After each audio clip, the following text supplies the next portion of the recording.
It all started when I decided to take a much-needed break from the city. Work had been stressful, and I wanted to escape to somewhere quiet for a few days. That's when I found this cute little Airbnb cabin in the middle of nowhere. The picture showed a cozy, wooden cabin surrounded by tall pine trees, with nothing but nature as far as the eye could see. It seemed like the perfect spot to clear my head. I booked it without thinking twice. The host, a guy named Tom, had good reviews. People said he was laid back and the cabin was exactly as advertised. So, with high hopes for some relaxation, I packed my bags, threw them in the trunk of my car, and started the long drive out there. After a few hours on the road, I finally arrived. The place was just as I had imagined. The air was crisp, the trees were swaying gently in the breeze, and the cabin sat peacefully at the edge of the woods, just like in the pictures. It was small but charming, with wooden shutters and a little porch with 2 chairs facing out toward the forest. I got a text from Tom just as I pulled up. Asterisk, hey, sorry I can't be there to meet you. I had something come up, but the key's under the flower pot next to the door. Make yourself at home. Asterisk, at first I didn't think much of it. I mean, it's not unusual for Airbnb hosts to be hands-off. Some people just hand over the keys and let you do your thing. So, I grabbed the key from under the pot, unlocked the door, and stepped inside. The cabin was cozy, just like I expected. There was a small living room with a fireplace, a kitchen with an old stove, and a bedroom off to the side. The decor was simple but homey. Lots of wood, soft lighting, and a few pieces of art on the walls. It was exactly what I needed, but there was something slightly off. I couldn't put my finger on it at first.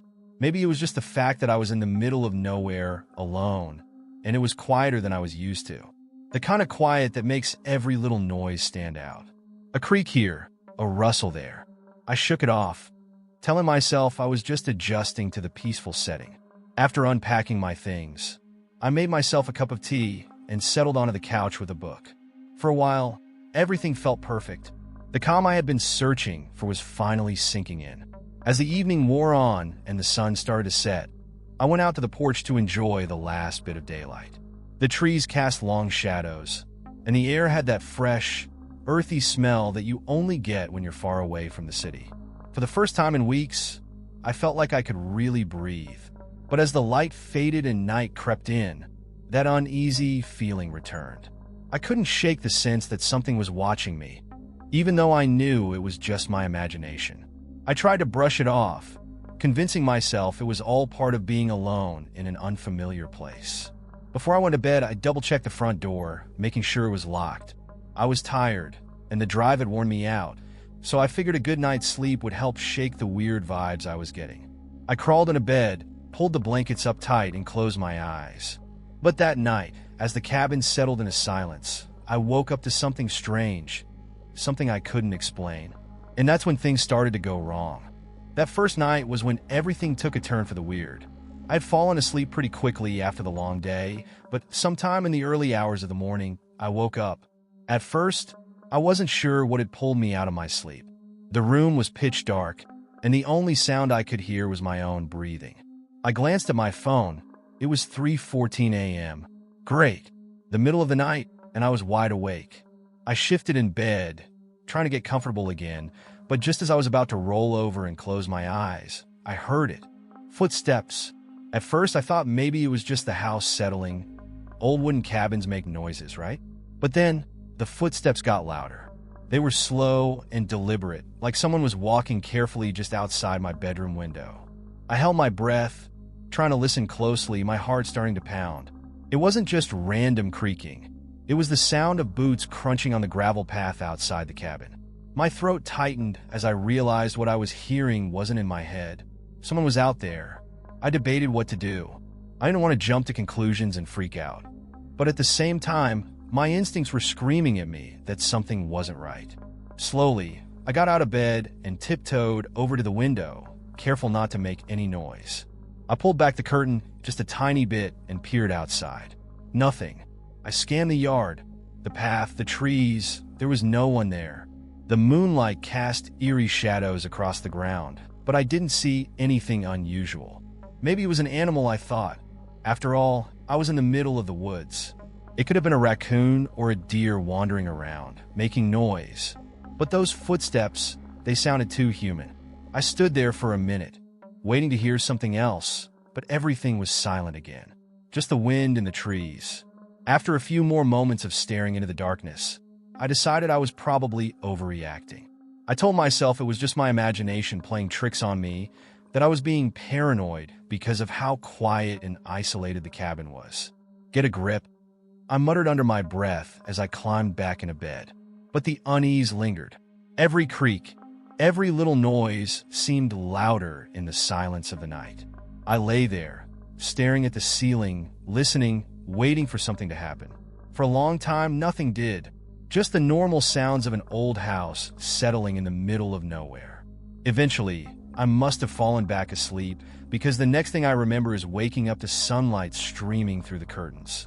For a brief moment, I had forgotten about the footsteps from the night before, but as soon as I sat up in bed, it all came rushing back. I threw the covers off and went straight to the window. I needed to see if there were any signs that someone or something had been outside. When I looked down at the gravel path, my stomach twisted. There, just outside the window, were clear footprints. They weren't huge, but they were unmistakably human. The prints led from the side of the cabin and stopped right near the window where I had been standing. And then they just vanished. No trail leading back into the woods, no sign of where the person, or whatever it was, had gone. I stared at the ground, trying to make sense of it. How could someone just disappear like that?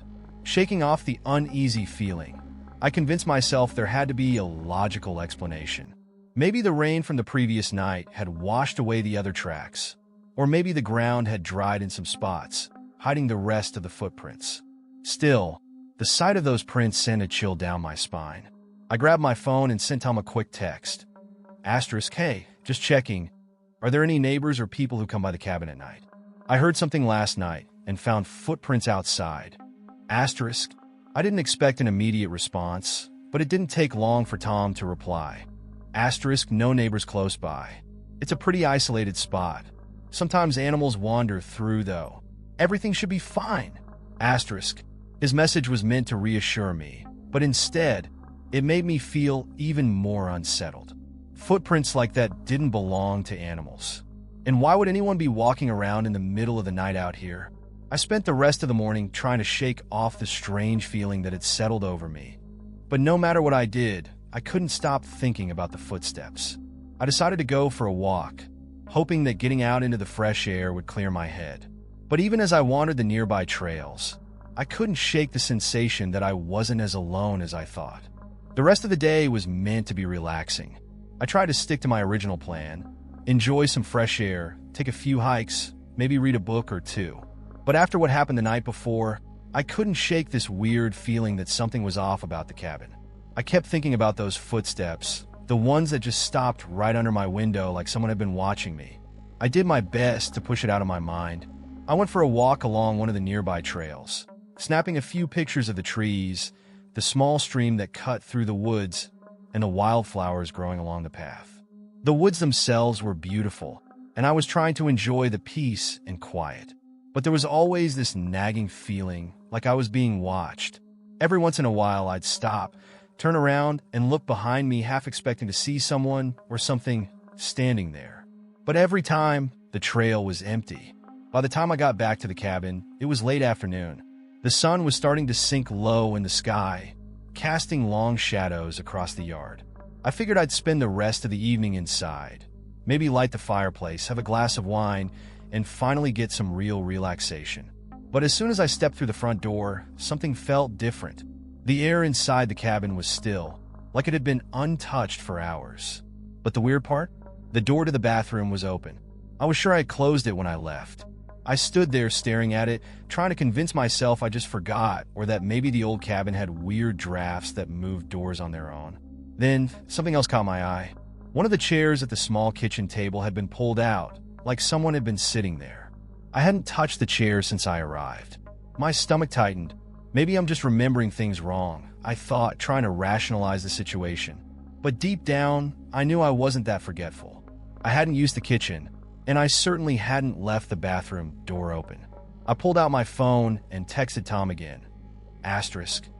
"Hey, I don't want to bother you, but are you sure no one else has access to the cabin? I've been noticing some weird things." Asterisk, I didn't want to sound crazy, but I needed some kind of reassurance. A few minutes passed, and then he replied, Asterisk, nope, you're the only one with the key. The place is all yours. What kind of weird things? Asterisk, I hesitated, not sure how to explain it without sounding paranoid. Asterisk, it's probably nothing, just thought I heard some footsteps last night, and now the door and some chairs seem moved. Asterisk, Tom's response came quickly. Asterisk, old cabins make noises, and sometimes the wind moves stuff around. Don't worry about it. It's all part of the experience. Asterisk, I stared at the message, feeling a little frustrated. I knew he was trying to reassure me, but it felt like he was brushing off my concerns. I wasn't imagining this. Doors don't open themselves, and chairs don't move on their own. That night, I decided to stay up later than usual. I wasn't about to be caught off guard again. After dinner, I locked every door and window, double-checked the locks, and made sure everything was secured. The whole time, I couldn't shake the feeling that I was being watched, that there was something just outside, waiting. As the evening dragged on, the cabin was eerily quiet.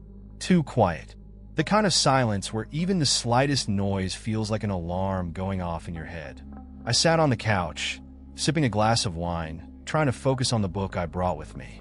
But my eyes kept drifting to the windows, expecting to see a shadow or movement in the darkness.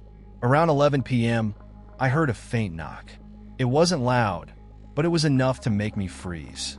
I set my glass down and listened carefully. The knock came again, this time a little louder. It wasn't coming from the front door. It was coming from inside the cabin.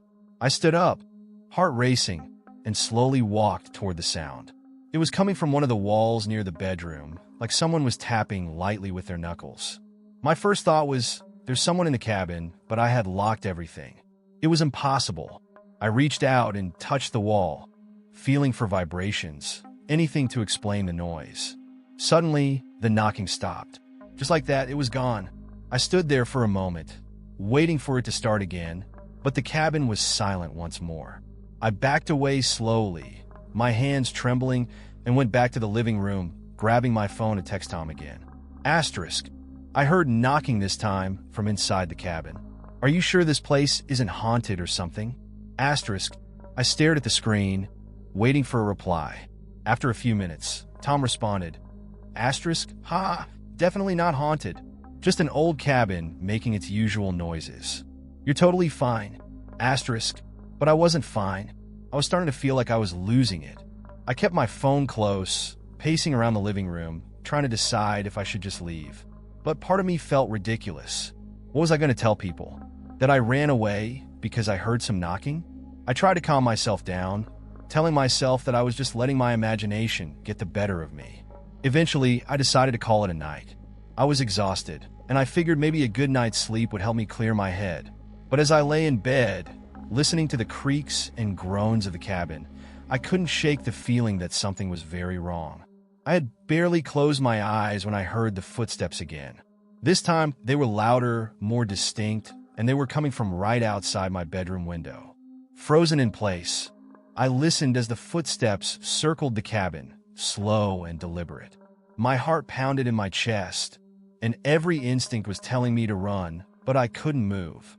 I just lay there, staring at the ceiling, waiting for the sound to stop. Finally, after what felt like forever, the footsteps faded into the distance.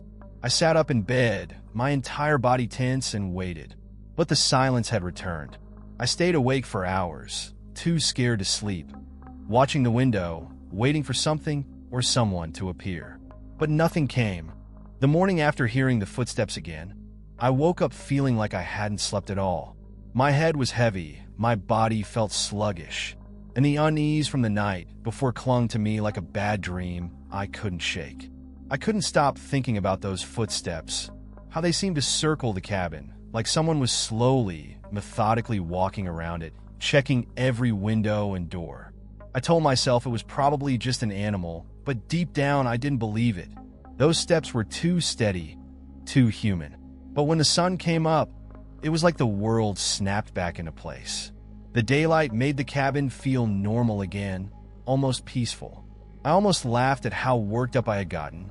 I went through my usual morning routine, coffee, a quick shower, and then I sat out on the porch to clear my head. The woods were beautiful in the daylight. The sun filtered through the trees, casting patches of light on the forest floor. Birds chirped somewhere in the distance, and for a moment, I felt a little more grounded. But the calm didn't last long. As I sat there, sipping my coffee, I glanced out at the gravel path where I had seen the footprints the day before. I couldn't help but notice that they were still there, clear as day. I stared at them for a while, trying to convince myself it was nothing, but the nagging feeling in my gut just wouldn't go away. By late afternoon, the skies had started to cloud over, and the cabin's cozy charm was fading fast. The shadows outside were growing longer, and with every passing hour, my anxiety crept back in. I kept replaying the sound of those footsteps in my head, convincing myself that something or someone had been out there last night watching me. I tried to distract myself by cleaning up a little, organizing my stuff, and reading a book, but none of it worked. The silence in the cabin was starting to feel suffocating, like the walls were pressing in on me. Every time the house creaked or the wind blew through the trees, I found myself jumping, my heart racing. As night fell, that familiar dread returned. I had locked all the doors and windows earlier in the day, this time double-checking them, just to be sure. But even knowing everything was locked up tight didn't stop me from feeling uneasy. I couldn't help but imagine someone standing just beyond the tree line, waiting for the darkness to settle in before creeping closer. By the time it was fully dark, the wind had picked up, howling through the trees and making the whole cabin groan. I couldn't relax, so I decided to stay up, sitting in the living room with the lights on, keeping my phone close by in case I needed to call someone. I must have sat there for a couple of hours, just staring out the window at the shifting shadows, waiting for something to happen. The wind was loud, but through it I thought I heard something else, a sound that made my stomach drop. Footsteps. At first I wasn't sure. I thought maybe it was the wind playing tricks on me, rustling the leaves and branches in a way that sounded like steps. But then I heard it again, closer this time, slow and deliberate, like someone was walking just beyond the porch. My heart raced as I reached for my phone, my hand shaking. I held my breath, listening, trying to tell myself it was nothing. But then I saw it out of the corner of my eye, a shadow moving quickly past the window. I froze, my eyes locked on the glass, trying to make out what I had just seen. It was too fast for me to get a good look, but I swear there was someone or something out there. I felt my chest tighten as panic set in. I stood up, clutching my phone, and moved toward the window, slowly pulling back the curtain just a little. My heart was pounding so hard I could barely hear anything else. I scanned the yard, but just like the night before, there was nothing. No one. The trees swayed in the wind, casting strange, moving shadows across the ground. But there was no sign of the figure I had seen. Still, I couldn't shake the feeling that something was out there, hiding just out of sight, waiting. I tried to calm myself down, pacing the living room as I dialed Tom's number. The phone rang once, twice, and then went straight to voicemail. Of course, I muttered under my breath. I tried again. Voicemail. I didn't know what I was going to say if he picked up anyway. Was I really going to tell him I thought I saw a shadow outside? That I heard footsteps again? He'd probably think I was losing it. But then I heard something that made my blood run cold. A voice. It was faint, barely audible over the wind, but it was unmistakable. Someone was speaking, their voice low and muffled. I couldn't make out what they were saying, but it sounded like they were standing just outside the cabin, whispering. I turned off all the lights, plunging the room into darkness, and crouched near the window, peeking out through the crack in the curtain. The yard was empty. There was no one there, but the voice, it was still there, whispering like it was coming from just beyond the porch. "Who's there?" I shouted, my voice trembling. The whispering stopped abruptly. Silence. I waited, every muscle in my body tensed, ready to bolt if I saw anything move. But after a few minutes, nothing happened. The wind picked up again, howling through the trees, and the silence felt even heavier, like the cabin itself was holding its breath, waiting. I didn't move from that spot for what felt like hours. My mind was racing, every thought filled with fear and confusion. I knew I hadn't imagined it. I had heard something, I was sure of it. But no one came. The yard remained empty. The shadow I had seen was gone. Eventually, exhaustion got the better of me. I stayed awake for as long as I could, but at some point I must have drifted off, sitting there on the floor, my phone clutched in my hand. When I woke up, the first light of dawn was creeping through the windows, and everything was quiet again. I stood up slowly, my body stiff and sore from sleeping in such a strange position, and looked outside. The yard was empty, just like it had been when I fell asleep. But I knew, deep down, that whatever was out there wasn't gone. It was waiting. The morning came like a heavy sigh of relief, but it did little to erase the anxiety that had built up over the last few days. The shadow, the footsteps, the voice, I couldn't stop thinking about them. They haunted my every thought, even with the sun now shining through the windows. I had stayed up most of the night, and whatever sleep I did get was restless and filled with strange dreams. I knew I had to confront this feeling. Something was seriously wrong with the cabin, and I couldn't pretend otherwise anymore. First things first, I needed to get in touch with Tom. There had to be an explanation. Maybe the house had some old plumbing that made weird noises, or maybe the wind really was playing tricks on me. But what about the shadow? The voice? I decided to text him again, keeping it short but urgent. Tom, I've been hearing strange noises and seeing things. Are you absolutely sure no one else has access to this place? I'm starting to get really uncomfortable. I hit send and waited. The minutes dragged on, but no reply. I paced around the cabin, glancing out the windows every few seconds, half expecting to see that shadow lurking in the trees. But there was nothing. The forest outside was quiet, too quiet, almost like it was holding its breath. About half an hour later, my phone buzzed. I grabbed it, my heart racing. Tom had finally responded. Hey, everything's fine, I promise. No one else has access to the place. It's just you and nature out there. I've never had any issues before, so I think it's just the old cabin making noise. Relax and enjoy your stay. I stared at the message for a long time, frustration bubbling up inside me. It was the same vague reassurance he had given me before. No real answers, just a brush off. I couldn't shake the feeling that he wasn't telling me the whole truth, that there was something he wasn't saying. Why was he so casual about it, acting like I was overreacting? I decided to push him a little more. Look, Tom, I'm not trying to be paranoid, but last night I saw a shadow outside, and I heard someone whispering. I know what I heard, and it wasn't just the wind. Are you sure you don't know anything about this? I hit send, my fingers trembling as I waited for his reply. This time, the response came faster, but it wasn't what I was expecting. Seriously, there's nothing to worry about. I've stayed at that cabin myself plenty of times, and it's always been totally peaceful. Maybe it's just your nerves. Some people aren't used to being so isolated. I could feel my frustration turn into anger. It felt like he was gaslighting me, making me doubt what I knew I had seen and heard. I wasn't imagining things. I wasn't some city kid who couldn't handle a bit of quiet in the woods. At this point, I was starting to seriously consider leaving. Something was off about this whole situation, and if Tom wasn't going to take me seriously, then maybe it was better to just pack up and go. The cabin had lost all of its charm. It wasn't a peaceful getaway anymore. It felt threatening.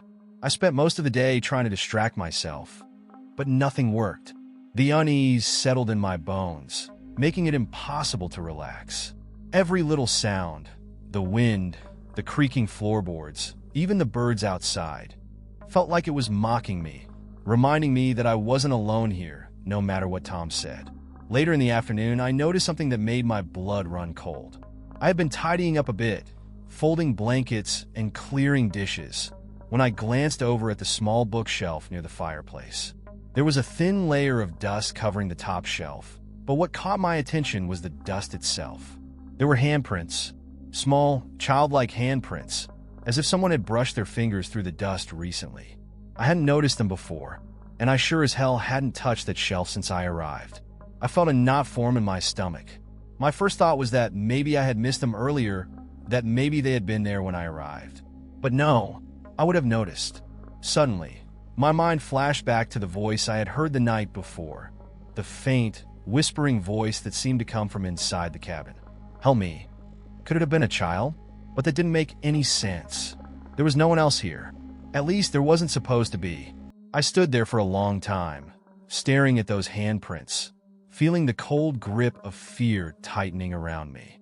If no one else had been in the cabin, how did they get there?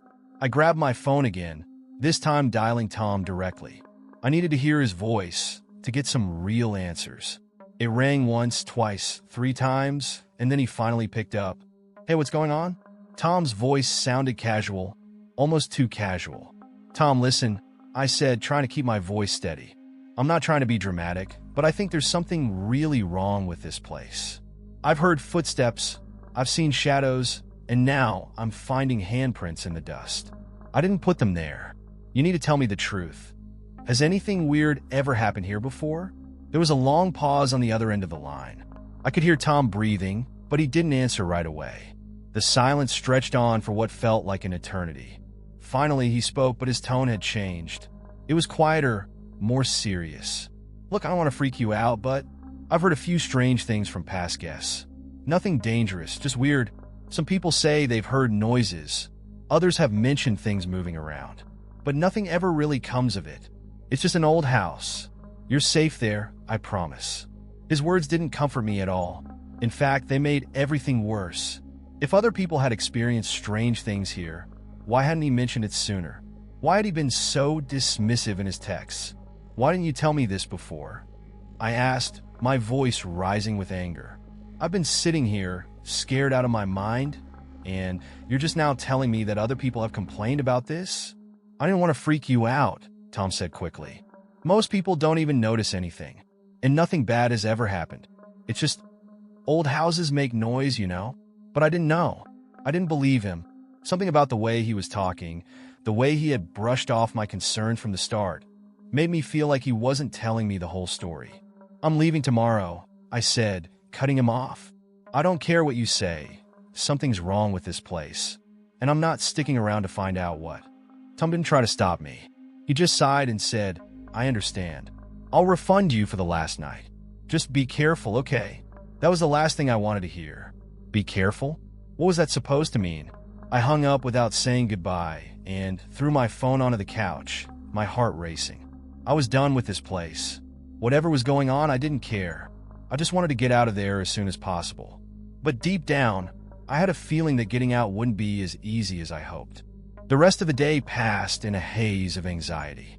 Tom's cryptic warning, be careful, echoed in my mind, making everything feel even more unsettling.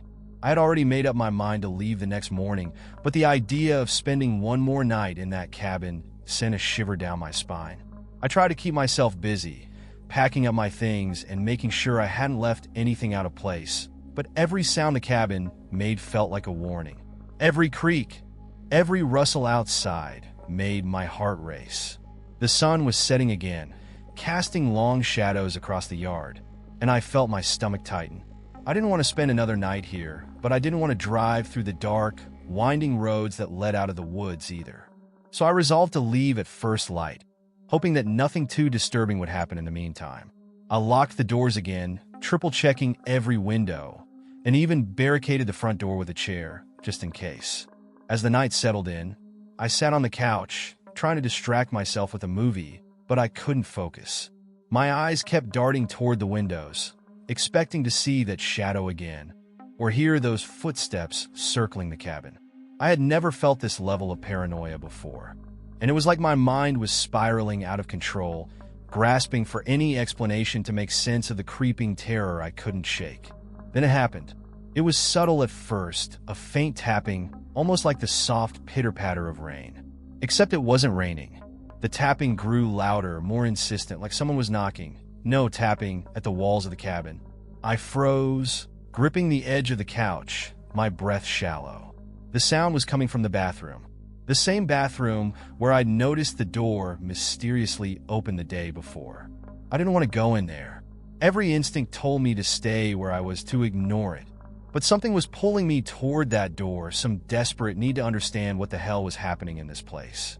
I grabbed my phone and turned on the flashlight, the pale beam cutting through the shadows of the cabin as I made my way toward the bathroom. The knocking continued, slow and rhythmic, like someone tapping their fingers against the walls in a deliberate pattern. My hand shook as I reached for the doorknob. I hesitated, my heart hammering in my chest. What was I expecting to find in there? I didn't know, but I had to see for myself. I pushed the door open. The bathroom was small, with a wooden cabinet under the sink and a mirror hanging above it. At first glance, everything looked normal, but the tapping continued, echoing softly through the room. It sounded like it was coming from behind the mirror. I swallowed hard, taking a step closer. I didn't want to believe it, but I could hear it clearly. The tapping was coming from behind the wall. I leaned in, pressing my ear against the mirror, and that's when I heard it. A voice. It was faint, barely more than a whisper, but it was there, unmistakable. "Help me," the voice said. My skin prickled with fear. It was the same voice I had heard outside the night before. The same voice that had been calling out, hidden in the dark. I stepped back, my pulse racing as I stared at the mirror. What was happening? Who was speaking? My mind raced through 1,000 possibilities, each one worse than the last. I had to know. I couldn't leave without understanding what was going on. Acting on pure adrenaline, I ran my fingers along the edges of the mirror, trying to see if it would come off the wall. To my surprise, it wasn't securely attached. It felt loose, like it could be moved. I gave it a small tug, and the mirror shifted, revealing a crack in the wall behind it. I felt my stomach drop. There was something behind the wall. With shaking hands, I pulled the mirror away, revealing a small, hidden door behind it. It looked old, much older than the rest of the cabin. The wood was cracked, and the hinges were rusted, like it had been sealed away for years. My heart pounded in my chest as I stared at it, trying to decide what to do next. Should I open it? Or should I turn around and leave, pretend I never saw it? But curiosity, or maybe fear, pushed me forward. I grabbed the door handle and pulled. The old wood groaned as it opened, revealing a set of narrow, wooden stairs leading down into a dark, musty basement. For a moment, I stood there, frozen. I hadn't even known the cabin had a basement. There was no mention of it in the listing, no reason for me to believe it existed.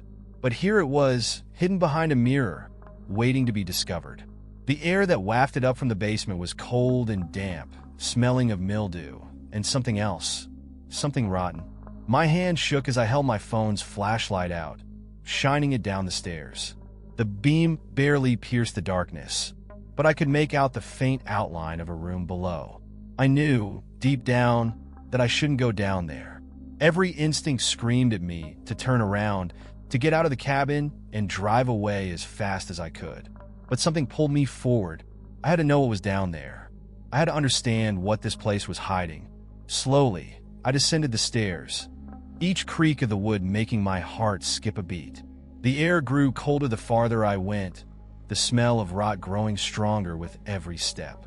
My flashlight flickered for a moment, casting strange, dancing shadows on the walls. I held it tighter, praying it wouldn't go out. At the bottom of the stairs, I found a small, dark room. The walls were damp, the floor uneven, and in the corner, there was a bed, a dirty, old mattress, stained with something dark.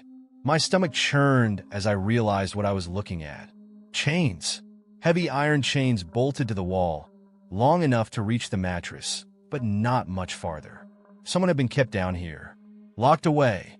The realization hit me like a punch to the gut, and I felt bile rise in my throat. I backed up, my flashlight shaking in my hand as I scanned the rest of the room. There were scratches on the walls, deep gouges where someone had tried to claw their way out. And then I saw it, a name scratched into the stone wall over and over again. Lily. The voice. The whisper. It all made sense now.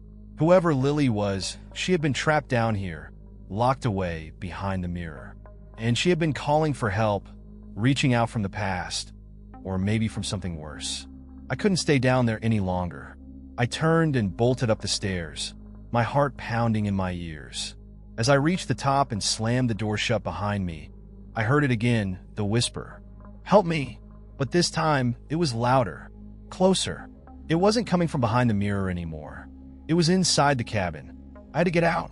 I stumbled out of the bathroom, my legs shaking, my mind racing with panic. The door to that hidden basement, the chains, the names scratched into the walls. It was too much to process. I knew I had to get out of the cabin, but I couldn't move fast enough. My thoughts were a blur, my instincts screaming at me to run, but something kept pulling me back. Lily, that name, scratched into the stone, had burned itself into my mind. Who was she? What had happened to her? And why did I keep hearing that voice calling for help? I could still hear it, faint but clear, echoing in the back of my mind, like she was standing right behind me. I spun around, half expecting to see someone in the shadows, but the cabin was empty.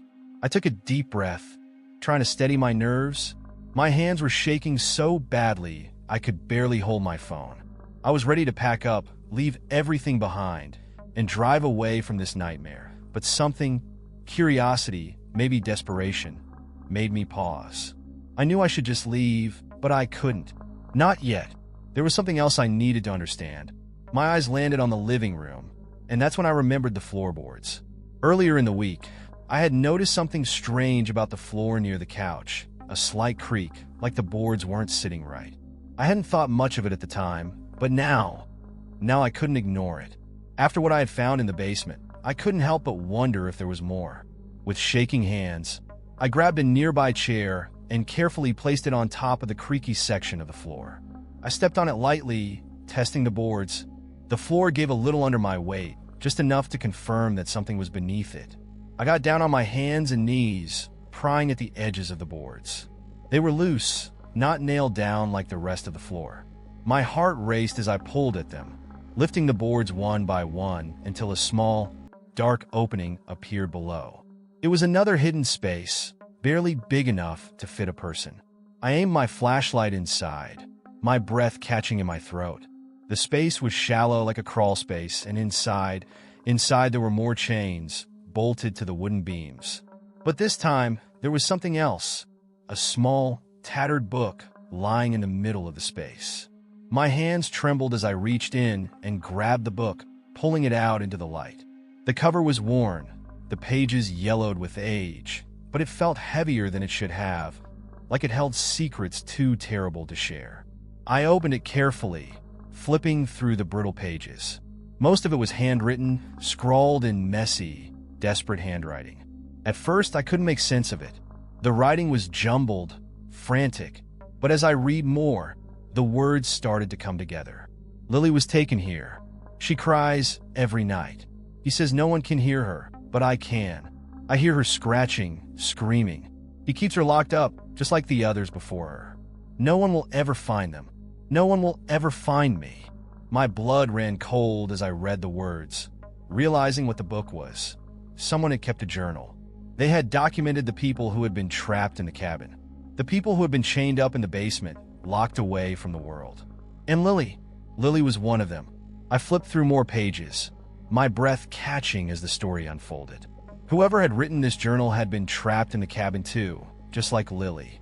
They had heard her cries, seen her suffering, but they couldn't save her.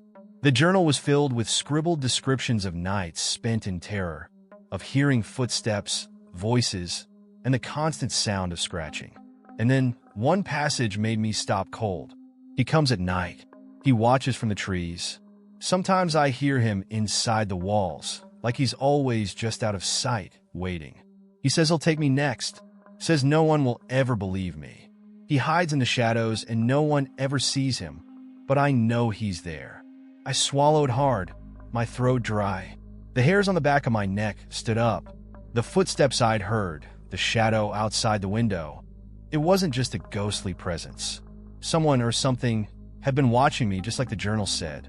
Suddenly, a noise snapped me back to reality. It wasn't the wind this time. It was the unmistakable sound of footsteps, slow and heavy, right above me. I looked up, my heart pounding so loud I could barely hear anything else.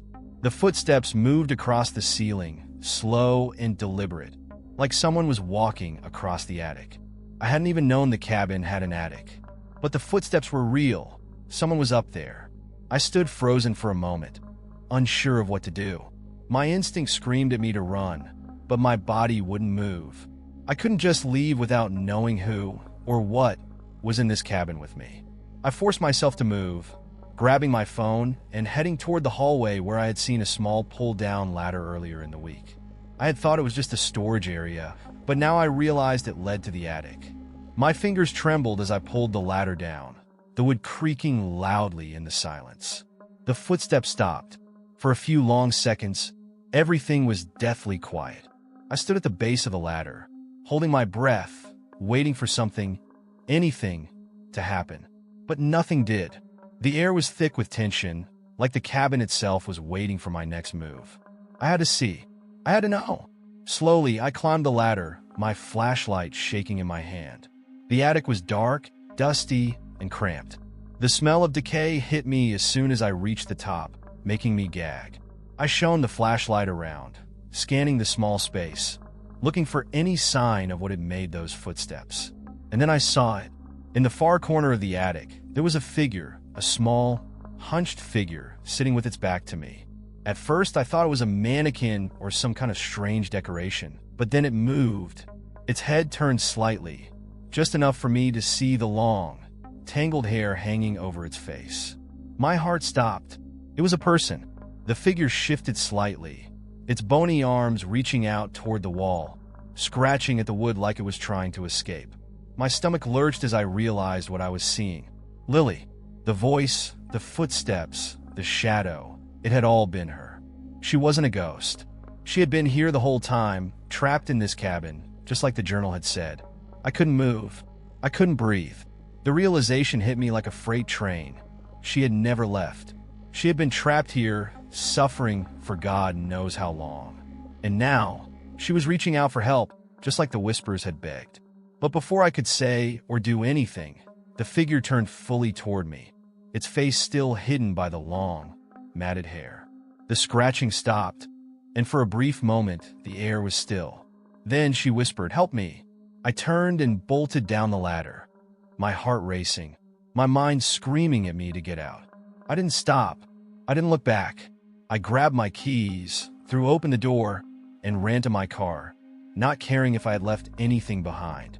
I floored it, speeding down the narrow dirt road, my heart still pounding in my chest. I didn't know where I was going, but I knew one thing for sure. I was never coming back to that cabin. And as I drove away, I couldn't shake the image of Lily, still trapped in that attic, still waiting for someone to save her. The drive away from the cabin felt like a blur. My hands gripped the steering wheel so tightly that my knuckles turned white, and my heart didn't stop racing until I was miles away, with nothing but the dark road ahead and the thick forest behind me. I couldn't stop thinking about Lily. Her whispered plea, her figure hunched in the attic, the way she had scratched at the walls as if she had been trying to escape for years. Every turn in the road felt like I was still running from her, from the cabin, from whatever horrible secret had been buried there. When I finally reached the nearest town, I pulled over into a small gas station parking lot. I was shaking so badly that I could barely keep my hands still. I sat in my car, staring out at the quiet, empty streets, trying to gather my thoughts, trying to make sense of everything I had just seen. My mind was racing, but one thing was clear: I needed answers. I reached for my phone, scrolling through my contacts until I found Tom's number. I hesitated, my thumb hovering over the call button. What could I even say to him? He had known something was off about the cabin, but he had brushed it aside. Did he know about the basement? About the attic? About Lily? Before I could talk myself out of it, I hit the call button. The phone rang once, twice, then a third time. I was about to hang up when Tom answered. "Hey." His voice was casual, too casual, like nothing was wrong. "You okay?" I took a deep breath, trying to steady my voice. "Tom, I don't know what's going on with that cabin, but you need to be straight with me right now. Who is Lily? What happened to her?" There was a long pause on the other end of the line. For a moment, I thought he had hung up, but then he sighed, his voice dropping to a low, almost resigned tone. "I was hoping you wouldn't dig too deep," he said quietly. "I didn't want to scare you off before you even got there." "What do you mean?" I snapped, anger flaring in my chest. "You knew something was wrong with that place, and you didn't say anything?" "I found a hidden room, Tom. There are chains down there, and I saw her. I saw Lily. He was silent for another long moment. Then, finally, he spoke again, his voice barely above a whisper. "Lily, she's been missing for years." I felt my stomach drop. "What do you mean missing? She's still in that cabin. She's trapped in the attic." "No," Tom said quickly. "You don't understand. Lily disappeared almost 10 years ago. She was one of the last people to stay at the cabin before it was abandoned. People started hearing stories, footsteps, whispers, strange things moving around the house. The last guest who stayed there, well, they never found her." My blood ran cold. "What are you talking about?" "I saw her, Tom.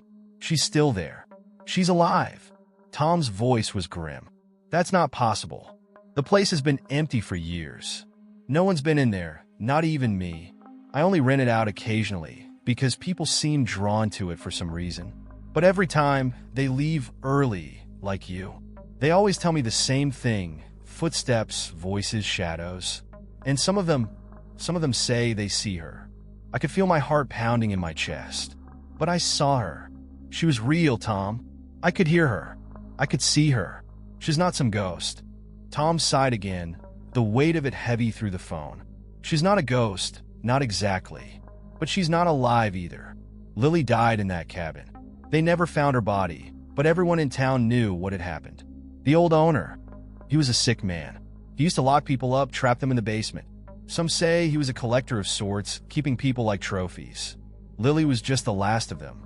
My skin crawled at the mention of the basement, at the thought of the chains I had found down there. "But if she's dead, how did I see her? How is she still in that attic?" "There's something about that cabin," Tom said, his voice distant, like he was trying to make sense of it himself. "It holds on to things, people, memories. I don't know how to explain it, but everyone who stays there, they see her. They hear her. She's trapped there, reliving whatever happened to her over and over again. But it's not just her. It's everyone he kept there. They say you can still hear them scratching at the walls, trying to get out." I sat there, numb, trying to process what he was telling me. The shadow, the footsteps, the voice whispering. Help me. It wasn't just one person.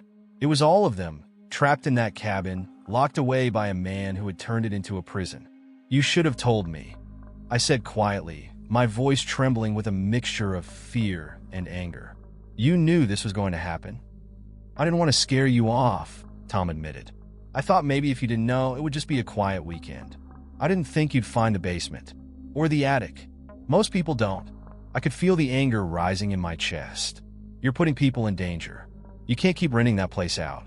You need to tear it down or burn it or something." But Tom's response chilled me to the core.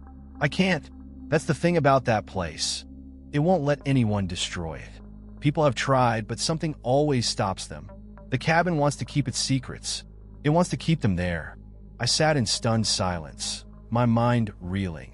The cabin wasn't just haunted. It was cursed, a prison that held onto the souls of the people who had suffered there. And it wasn't done.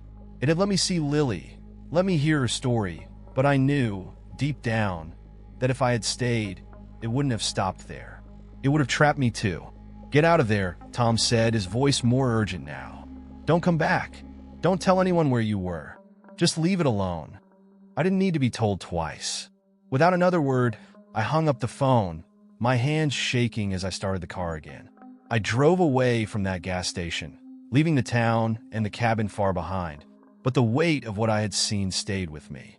I could still hear Lily's whisper, still see the shadows in the corners of the cabin, still feel the cold grip of the past pulling at me, trying to drag me back.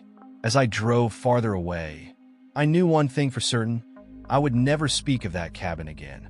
Whatever was trapped there, whatever evil had taken root in its walls, I wanted no part of it. I was lucky to have escaped with my life, but I wasn't so sure about my mind, because even as I sped down the empty road, the voice in my head was still whispering, "Help me." And I knew, deep down, that I would never truly be free.